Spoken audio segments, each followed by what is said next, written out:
Ya, lalu yang selanjutnya contoh berikutnya adalah idza jaa nasrullahi. Idza jaa nasrullahi. Mana ini yang menjadi marfu'nya? Idza apabila berarti itu huruf ya. Jaa, jaa. Nah ini fi'il madi ya, fi'il madi maklum. Ya, telah datang. Ya, kalau majhulnya bagaimana? Jia, didatangi. Berarti ini kemungkinan apa nih? Kira-kira marfu'nya. Kalau diawali fi'il madi maklum. Apakah fa'il, naibul fa'il atau mubtada yang diawali fi'il maklum? Fa'il ya. Mana ininya fa'ilnya idza jaa nasru. Nah itu nasru.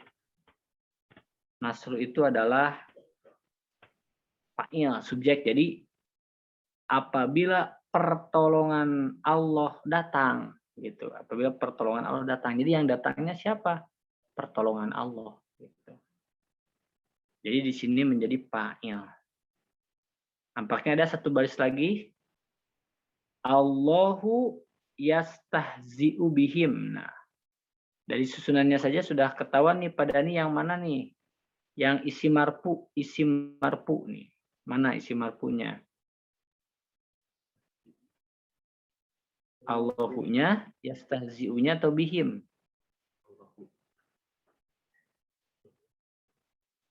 Mana Bung isim marfu? Allahu sip. Nah, ini Allahu tidak diawali fi'il. Ya, baik maklum majhul berarti apa, Bung? Bisa ditentukan jabatannya? Mubtada. Mubtada. Ya, betul, mubtada ya. Karena syarat menjadi mubtada itu adalah tidak diawali fi'il, baik maklum ataupun majhul. Cara menerjemahkannya subjek itu didahulukan. Ini biar mudah saja terjemahan. Jadi Allah itu yastahzi'u bihim. Menipu daya mereka. Ya, ini dalam surat Al-Baqarah ya yang saya tahu. Allahu yastahzi'u bihim wa yamudduhum fi tughyanihim ya'mahun. Ini berkaitan dengan orang-orang munafik yang menyangka mereka itu akan menipu orang-orang Islam dan juga Allah ya. Tapi ingat dalam Al-Qur'an orang-orang yang dilindungi Allah itu tidak akan ditipu, justru kata Allah, Allahu yastajibu bihim. Allah lah yang akan memperolok-olok di sini. Memperolok-olok menghina mereka.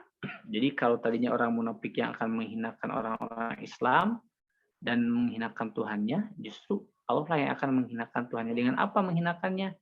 Insya Allah kesengsaraan di dunia ataupun di akhirat. Ada ya. Kalaupun tidak di dunia, pasti di akhirat itu pasti. Maksudnya kalau tidak merasa ya, maka di akhirat itu pasti selama-lamanya. Dan yang namanya munafik, itu benar-benar Allah memperolokkan mereka yang ditempatkan di dasarnya gitu ya. Jadi Allahu dia itu mubtada, khobarnya yastahzi'u bihim. Nah, nanti ada penjelasan tentang khobar. Khobar itu lebih umum, nanti bisa khobar berbentuk isim, bisa juga khobar berbentuk fi'il. Kalau ini pasti kenapa nastaji'u bihim? Kenapa nggak nastaji'uhum? Nah, dalam susunan ayat Quran memang itu sudah menjadi hak prerogatif Allah, tapi kalau dikaji dari sisi kaidah, kenapa misalkan yastahzi'ahum kan bisa ya yastahzi'uhum, yastahzi'u bihim. Nah, ini ada beberapa alasan. Kalau enaknya sih memang itu sudah kehendak Allah gitu ya, tapi kalau dicoba untuk grammar karena ini ada kata bihim, jadi Allah akan memperolok pada mereka, ada seolah-olah diperhatikan gitu, bihim kepada mereka gitu. Allah akan memperhatikan, Allah akan mengolok-olok kepada mereka, jadi lebih kuat mungkin kayak gitu ya. Itu diantara alasan katakanlah yang secara kaidah ya, tapi kalau secara ini ya simai saja, itu sudah menjadi firman Allah Subhanahu wa taala. Kita hanya sami'na wa ata'na, kayak yang tadi saya jawab itu hanya hikmah saja gitu. Jadi Allah benar-benar akan mengolok-olok mereka. Kita coba nih terakhir ya untuk 2 kalimat nanti di PR-kan saja. La tajzi nafsun. Nah, ini kan yang namanya marfu pasti nafsun nih, berarti apa nih? Mubtada mungkin tidak mubtada. La tajzi nafsun. Nah, tajzi itu fi'il ya, betul. Fi'il maklum, berarti apa nih? Fa'il, betul. La tajzi nafsun. Setiap jiwa itu tidak akan tajzi, membalas ya. Tidak membalas, tidak bisa menerima, ini tergantung konteksnya apa nih. Jadi setiap jiwa itu tidak akan membalas.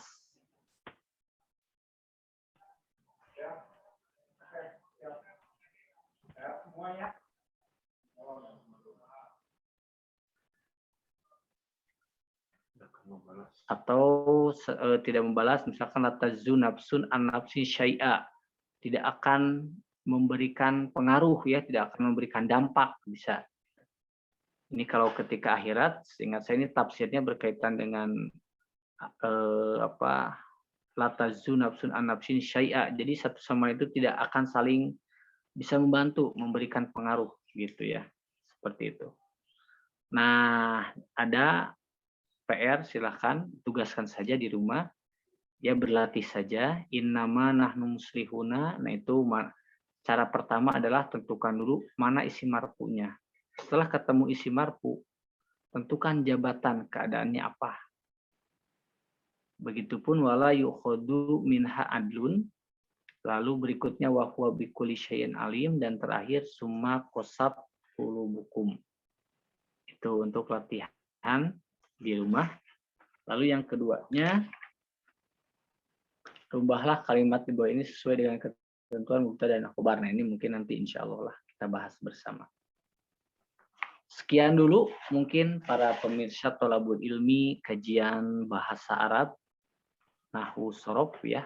Jadi ilmu ini tentu sangat fundamental sekali, sangat dasar dan sangat perlu, apalagi kalau untuk membaca Quran, nah akan sangat membantu sekali dalam menghafal Al-Quran, sehingga akan membantu menentukan fathah, dhammah, kasroh. Karena menentukan fathah, dhammah, kasroh, waw, iya, nun, dan sebagainya itu sangat membantu ya tentang marfu, mansub, majrur. Yang kedua tentu bermanfaat untuk pemahaman kepada agama. Jadi bahasa Arab ini sudah ditetapkan juga kita bisa baca dalam surat Yusuf ya. Jadi Al-Quran itu dalam bahasa Arab, jadi insya Allah ketika kita memahami bahasa Arab, minimal untuk diri kita adalah kita bisa satu, gemar membaca Quran, yang kedua tahu alasan-alasan kalimat tanda baca, yang ketiga tentu lebih jauhnya dapat memahami Al-Quran untuk diamalkan. Jadi pengamalan yang didasari oleh ilmu itu insya Allah akan lebih mantap ya. Sekian akhirul kalam, Rabbana atina fid dunya hasanah wa fil akhirati hasanah wa qina adzabannar. Assalamualaikum warahmatullahi wabarakatuh. Izin live